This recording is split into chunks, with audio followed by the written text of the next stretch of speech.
बिस्मिल्लाहिर्रहमानिर्रहीम। अस्सलामु अलैकुम रहमतुल्लाहि वबरकातुहू। हुकूमत तेलंगाना की जानिब से टेट की तैयारी के ज़ुमन में टीसैट से नशर किए जाने वाले रियाजी के इस सेशन में मैं तमाम टेट एस्पिरेंट्स और नाजरीन का खैर मुक़द्दम करता हूँ। नाजरीन, मैं आज आपके सामने रियाजी के एक बहुत ही अहम उन्वान अर्थमेटिक्स हिसाब का हिस्सा अव्वल लेकर हाजिर हुआ हूँ। अर्थमेटिक के सवालात टेट में और किसी भी कॉम्पिटिटिव इम्तिहान में अर्थमेटिक के कई सवालात पूछे जाते हैं। इसमें ज़ाब्ते ज़्यादा हैं और साथ ही साथ सवाल को हल करने के बाज़ तरीक़े लेंथी हैं। बच्चे इस लेंथी तरीक़ों से डरकर सवालात को छोड़ देते हैं। आप गौर कीजिए, टेट के लिए 150 निशानात का पेपर होता है, 150 सवालात होते हैं और 150 मिनट का वक्त दिया जाता है, यानी 1 मिनट के लिए एक सवाल, यानी 1 मिनट में एक सवाल हमें हल करना है। और एक सवाल पर जब हम गौर करते हैं तो सवाल पढ़ने के लिए कम से कम 20 सेकंड दरकार होते हैं। तो बचे कितने? 40 सेकंड। 40 सेकंड में उस सवाल को 40 सेकंड में उस सवाल को हम हल करना होता है। 40 सेकंड में सवाल को हल करने के लिए हमें बाज़ शॉर्टकट्स और मुख्तसर तरीक़े पे हम गौर करना होता है। आइए आज हम कोशिश करते हैं कि अर्थमेटिक में किस तरह से सवालात को शॉर्टकट तरीक़े से हल किया जाता है, देखते हैं। लफ्ज़ अर्थमेटिक यूनानी ज़बान से माखूज़ है, यानी लफ्ज़ अर्थमेटिक कहाँ से आया? यूनानी ज़बान से। जिसके पहला हर्फ है अर्थमोस, उसके माने हैं आदाद, numbers. Arithmetic is a science of numbers and art of computation. Arithmetic आदाद की साइंस है और हिसाब का फ़न है। अर्थमेटिक मौसर और कामयाब ज़िंदगी के लिए ज़रूरी समझा जाता है। एक घरेलू खातून, मॉडर्न किसान, एक कामयाब मर्चेंट, मजदूर, पेशावर हजरात, गर्ज तमाम के लिए हिसाब अर्थमेटिक ज़रूरी है। इस पर किसी बहस की ज़रूरत नहीं है। आइए अर्थमेटिक में क्या क्या सब टॉपिक्स है देखते हैं। इकाई का क़ायदा, फ़ीसद, नफ़ा और नुकसान, निस्बत और तनासुब, रास तनासुब, डिस्काउंट कटौती, सूद मुफरद, सूद मुरक्कब, वक्त और काम, वक्त और फासला, टैक्स। ये आपके सिलेबस के लिहाज से ये ज़ैली उन्वानात दिए गए हैं जिस पर आपको सवालात पूछे जाते हैं।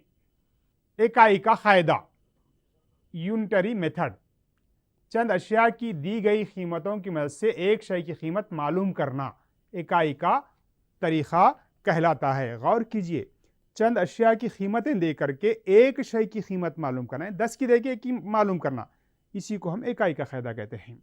एक शय की कीमत मालूम करके मतलूबा तादाद की अशिया की कीमत मालूम की जा सकती है। जब हमें एक शय की कीमत मालूम हो गई, हमको जितनी शय की कीमत पूछी जाएगी वो कीमत हम मालूम कर सकते हैं। एक शय की कीमत मालूम करने के लिए क्या उसूल है? दी गई जुमला अशिया की कीमत बटे दी गई जुमला अशिया की तादाद, यानी अशिया की जुमला कीमत को तादाद से तकसीम करने पर हमें एक शय की कीमत हासिल होती है। एक शय की कीमत मालूम करने के लिए जुमला कीमतों को, दी गई जुमला कीमतों को उसकी तादाद से हम तकसीम करना होगा। आइए इस इकाई के तरीक़े पर टेट में किस नौइयत के सवालात अब तक पूछे गए हैं और पूछे जा रहे हैं, गौर करते हैं।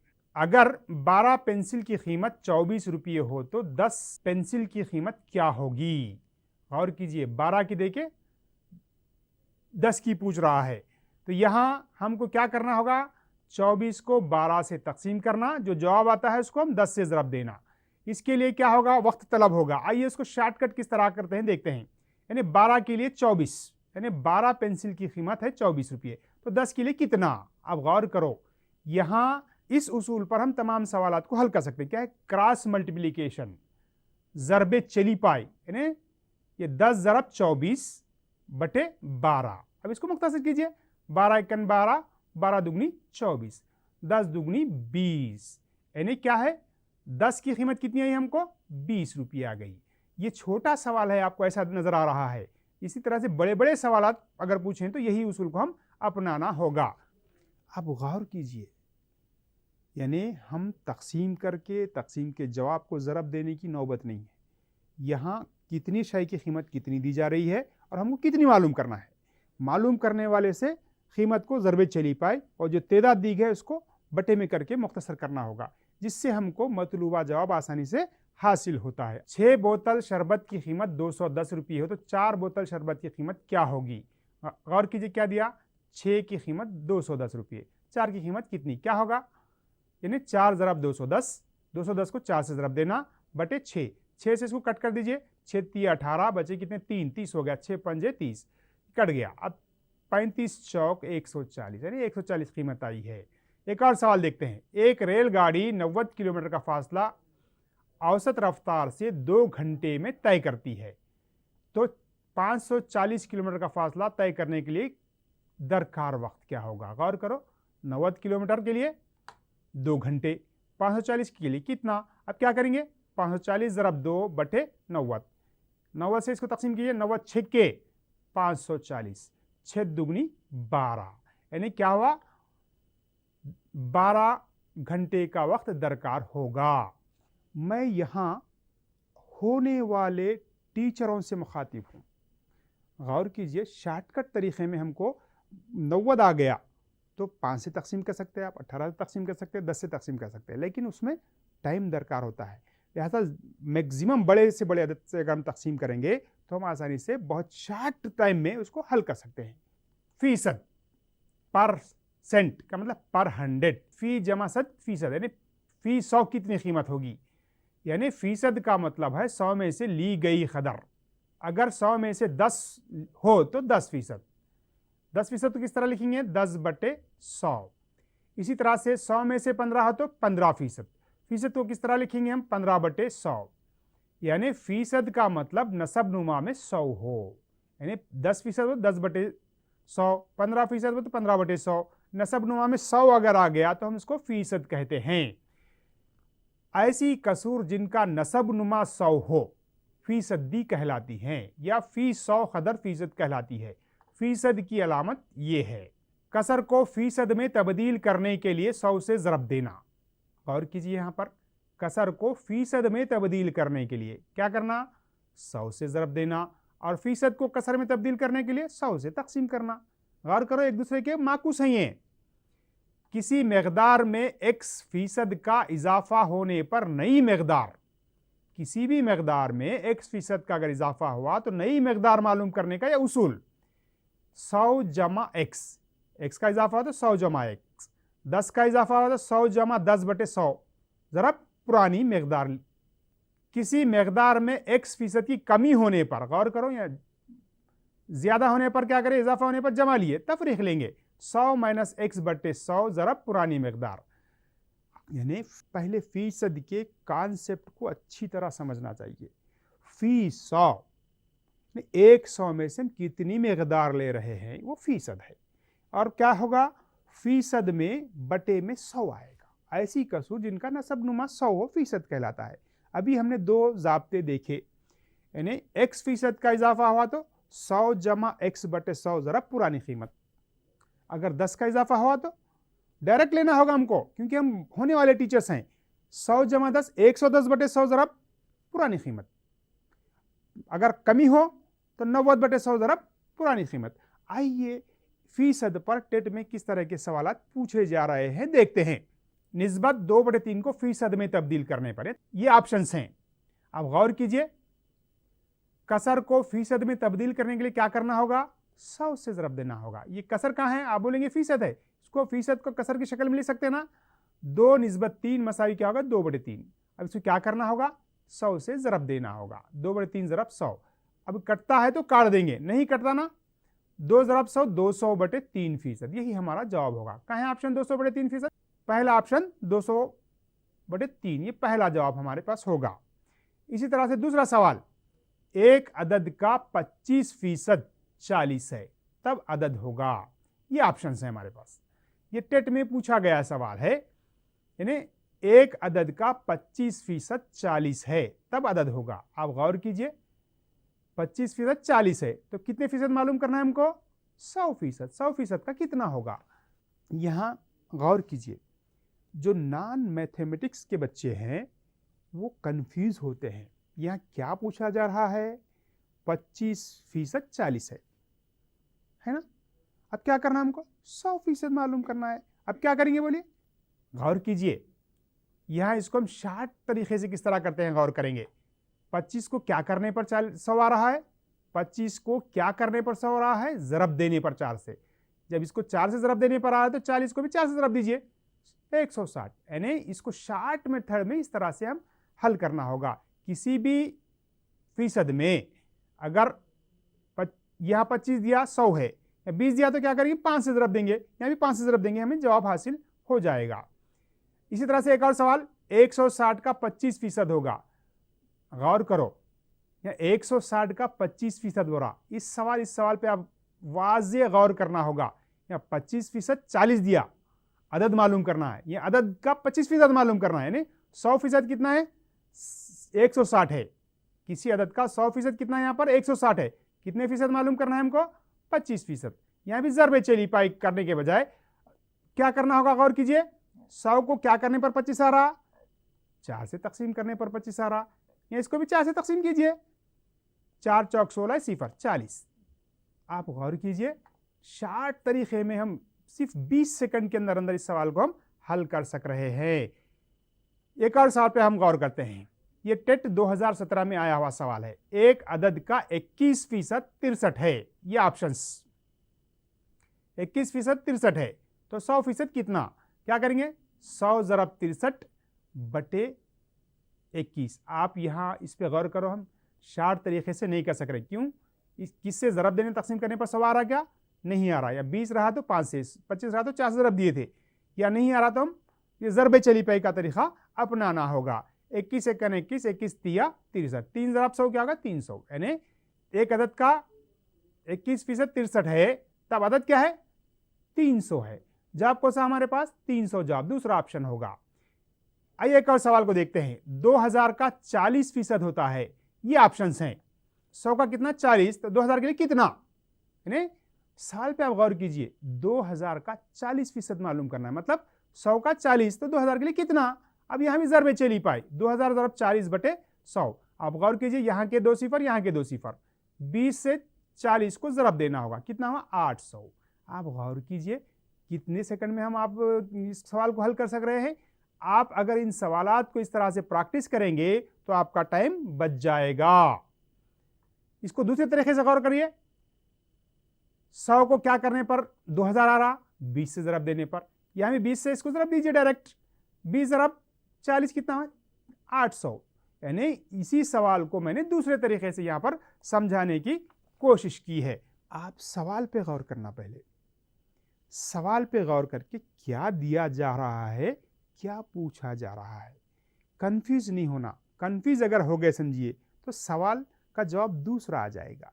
वो दूसरा ऑप्शन भी आपको दिया जाता है क्योंकि आपकी एबिलिटी चेक की जाती है।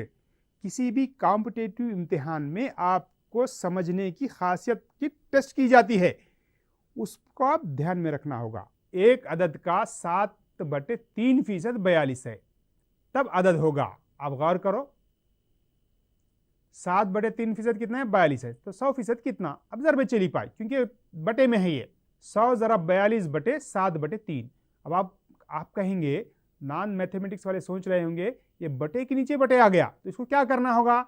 ये ऊपर वाला जैसे कि वैसा ये 7/3 का ज़रबी माकूस लेना होगा, मतलब ज़रब की अलामत के साथ 3/7। अब कटता है तो काट दीजिए, 7 1 7, 7 6 के 42। इन तीनों को ज़रब दीजिए। कैसे ज़रब देंगे?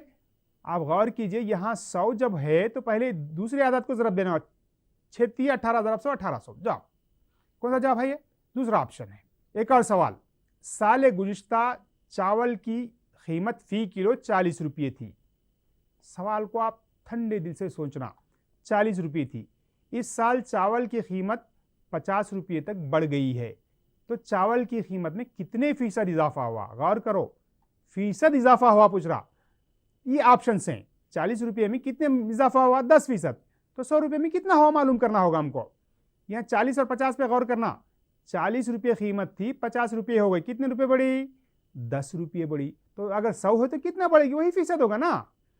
अब ज़रबे चली पाई, 100 ज़रब 10 बटे 40। अब ये 10 से कम 10, 10 चौक 40, 4, ये 4 से इसको तकसीम कीजिए, 4 दुगनी 8, 4 पंजे 20, कितने फीसद इजाफा हुआ? 25% का इजाफा हुआ। एक और तरीके से देखिए आप इसको, 40 को क्या करने पर 100 आ रहा है? 2 सही 1/2 से ज़रब देने पर।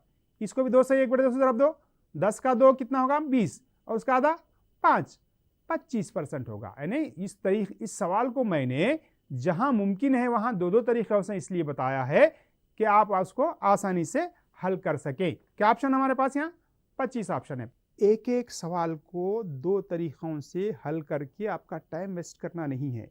बास को एक तरीका याद रहता है, बास को दूसरा तरीका याद रहता है। इन दोनों तरीकों से हल कराने की मेरी यही नीयत है। आइए एक और सवाल को देखते हैं। 480 किलोग्राम मिर्च सुखाने पर 360 किलोग्राम हो जाती है, तो मिर्च के वजन में डैश फीसद कमी हुई। ये ऑप्शन है, 20%, 25%, 30% और 40%। अब गौर करो, कितनी मिर्ची सुखाए थे? 480, हुई कितने? 360, कम हुई ना भाई।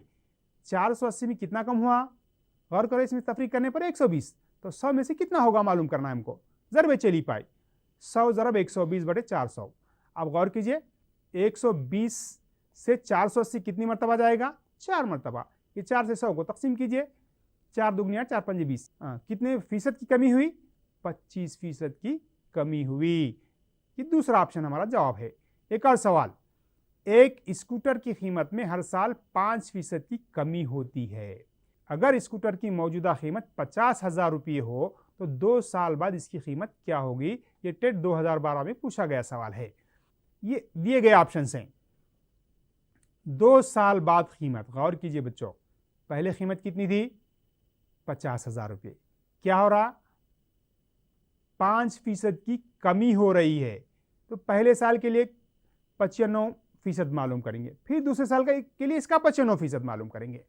अब यहां गौर करो, 5% की कमी हो रही है, तो क्या करेंगे? 50,000 का पहले 95% एक साल के लिए, फिर दूसरे का क्या होगा? फिर उसका 95% मालूम करना होगा। अलग अलग मालूम करने के बजाय मैंने इसी को डायरेक्ट यहीं पर मालूम किया है। यही तरीका अपनाते हुए सवाल को आसानी से बहुत कम वक्त में आप कर सकते हैं। यहाँ बटे में 4 सिफर हैं, ये 2 सिफर, ये 2 4 सिफर, ये 4 यहाँ 4 सिफर गेट कैंसिल हो गया। अब इन तीनों को ज़रब देना होगा, 5 ज़रब 95 ज़रब 95, ये 5 जैसे कि वैसा। अब 95 का मुरब्बा मालूम करने के लिए क्या करते हैं? देखिए गौर कीजिए, 5 पंजे 25, आसानी से ज़रब देने के उसूल बता रहा हूं मैं। ये पहले मुकाम को 5 पंजे 25 ज़रब देना। अब ये दूसरा जो 9 है, 9 के बाद कौन सा आदत आएगा? 10, 9 10 है 90।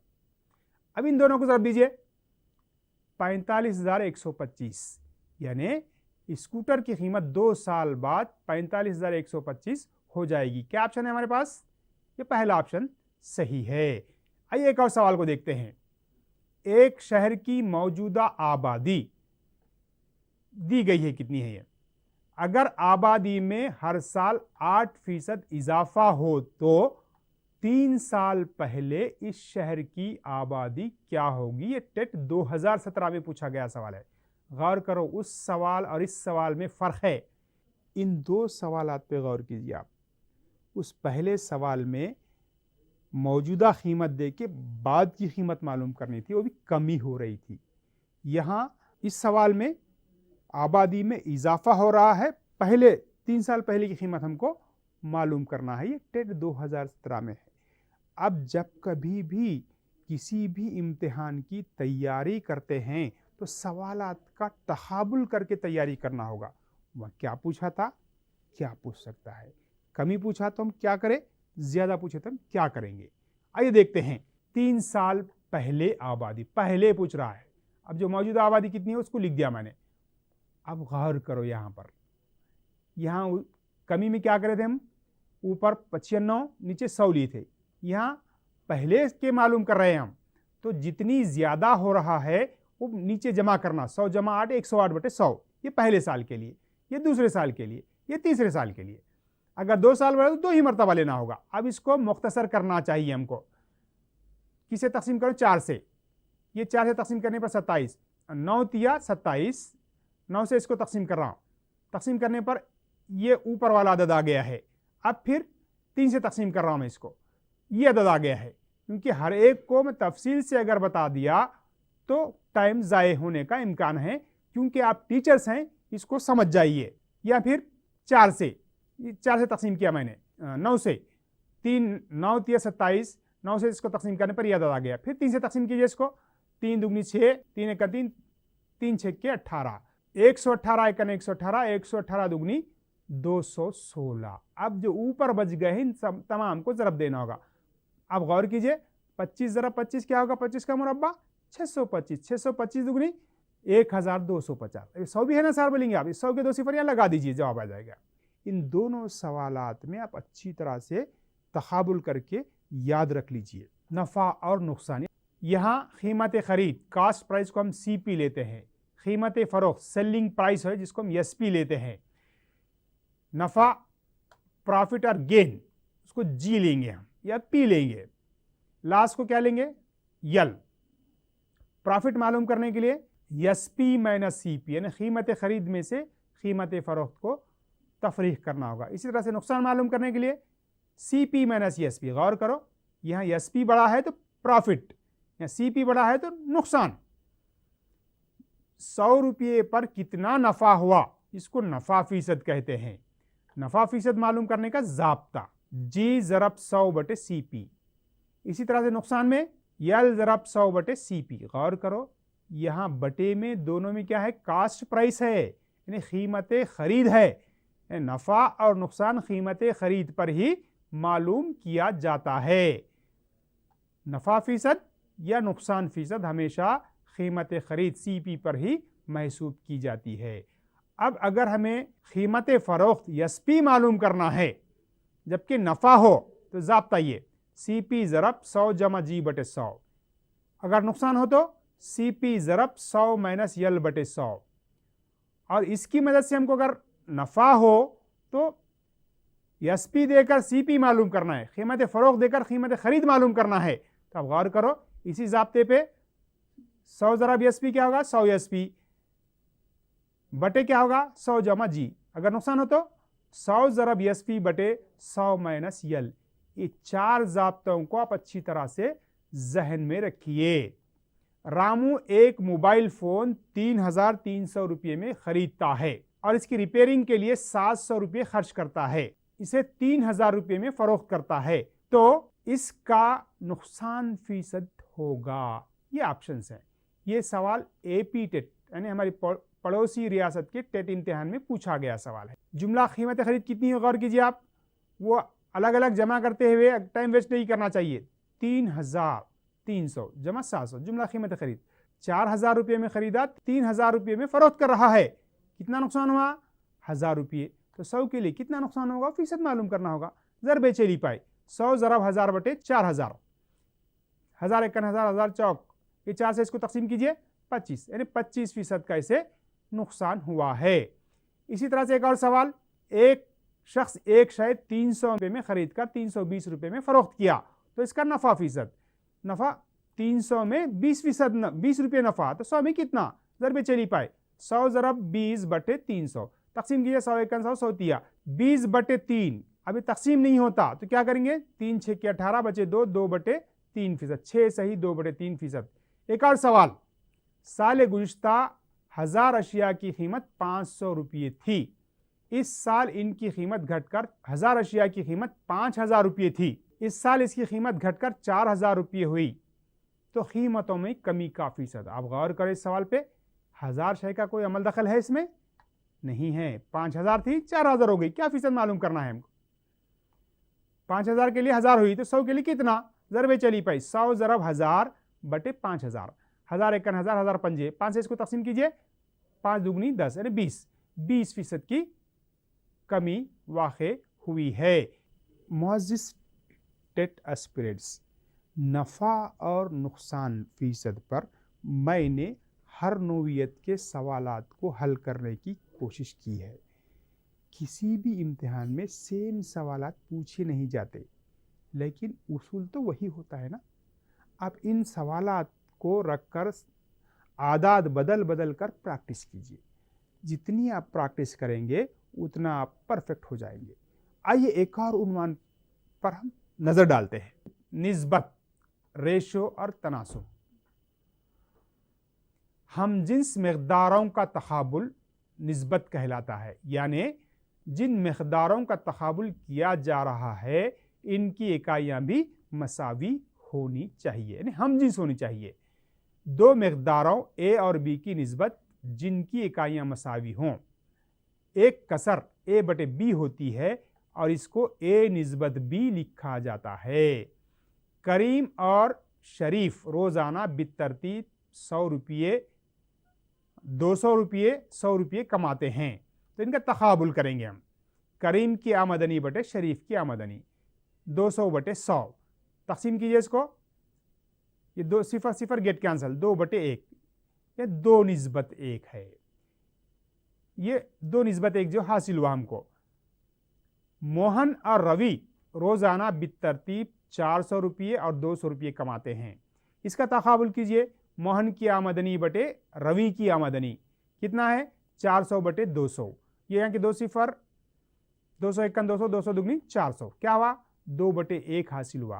तो क्या लिखेंगे हम इसको, 2 निस्बत 1। आप गौर कीजिए, यहाँ भी 2 निस्बत 1 है, यहाँ भी 2 निस्बत 1 है, लिहाजा 200 निस्बत 100 और 400 निस्बत 200 दोनों मसावी हैं और ये तनासुब में हैं कहलाते हैं। ये 2 निस्बतें जब मसावी आ गए तो हम इसको तनासुब कहते हैं, यानी 2 निस्बतों का मसावी होना तनासुब कहलाता है। अगर ए निस्बत बी मसावी है सी निस्बत डी हो तो ये तनासुब में है कहलाते हैं और इसको इस तरह लिखा जाता है, ए निस्बत बी मुतनासिब सी निस्बत डी, यानी ये अलामत जो है तनासुब की अलामत है। अगर ए निस्बत बी तनासुब में है सी निस्बत डी के हो तो गौर कीजिए, ए ज़रब डी, तरफ़ाइन का हासिल ज़रब, ए ज़रब डी मसावी वस्ताइन के हासिल ज़रब के, और ए निस्बत बी और सी निस्बत डी की मुरक्कब निस्बत यहाँ तनासुब में हो तो तरफ़ाइन का हासिल ज़रब मसावी वस्ताइन के हासिल ज़रब के, लेकिन मुरक्कब निस्बत में वो नहीं है। गौर कीजिए आप, इसके पहले से पहले को ज़रब देना, ए ज़रब सी यानी ए सी निस्बत बी ज़रब डी बी डी। और चौथा तनासुब मालूम करने की अगर नौबत आई है, अगर ए निस्बत बी तनासुब में है सी निस्बत डी के हो तो ए बी सी का चौथा तनासुब डी होगा, यानी चौथा तनासुब मालूम करो का मतलब क्या है, डी मालूम करना होगा। क्या इस्तेमाल करेंगे इसको हम, तरफ़ाइन का हासिल ज़रब मसावी है वस्ताइन के हासिल ज़रब से। अगर तीसरा तनासुब मालूम करने की नौबत आ गई है, अगर ए निस्बत बी तनासुब बी निस्बत सी, गौर कीजिए यहाँ पर दरमियान वाले दोनों मसावी हैं, ए और सी है, तो ए बी का तीसरा तनासुब क्या होगा, सी होगा। दरमियाना तनासुब मालूम करने के लिए ए और बी का दरमियाना तनासुब मालूम करने का ज़ाब्ता है अंडर रूट ए बी। यहां इन उसूलों पर गौर कीजिए आप, अगर 2 निस्बतें तनासुब में हैं तो तरफ़ाइन का हासिल ज़रब मसावी वस्ताइन के हासिल ज़रब के। अगर चौथा तनासुब मालूम करना है, हमको डी मालूम करना है, तो वो भी तरफ़ाइन का हासिल ज़रब मसावी वस्ताइन के हासिल ज़रब के ही लेना होगा। और अगर तीसरा तनासुब मालूम करना है तो क्या है उसमें, गौर कीजिए, ए निस्बत बी तनासुब में है बी निस्बत सी, दरमियान के दोनों मसावी बी बी हैं, तो सी हमको मालूम करना है। यहाँ भी हमको तरफ़ाइन का हासिल ज़रब मसावी वस्ताइन के हासिल ज़रब ही लेना होगा। और 2 आदाद देके इनका दरमियाना तनासुब मालूम करना अगर है तो दोनों के ज़रब का जज़रुल मुरब्बा लेना होगा। मोअज़्ज़िज़ टेट एस्पिरेंट्स, हमने अर्थमेटिक के 2 उन्वानात के तकरीबन हर नौइयत के सवालात को हल किया है और टेट में पूछे गए हर सवाल को हमने यहाँ पर डिस्कस किया है। उसको शॉर्टकट तरीके से किस तरह हल किया जाता है उसको पर भी नज़र डाली है। ये तरीक़ा नॉन मैथमेटिक्स के बच्चों के लिए काफ़ी मदद मिलेगी इससे उनको। और जो तीसरा टॉपिक है इसका हमने सिर्फ तारुफ देखा है, इस पर सवालात को हम आइंदा सेशन में गुफ्तगू करेंगे। जब तक के लिए अल्लाह हाफिज़।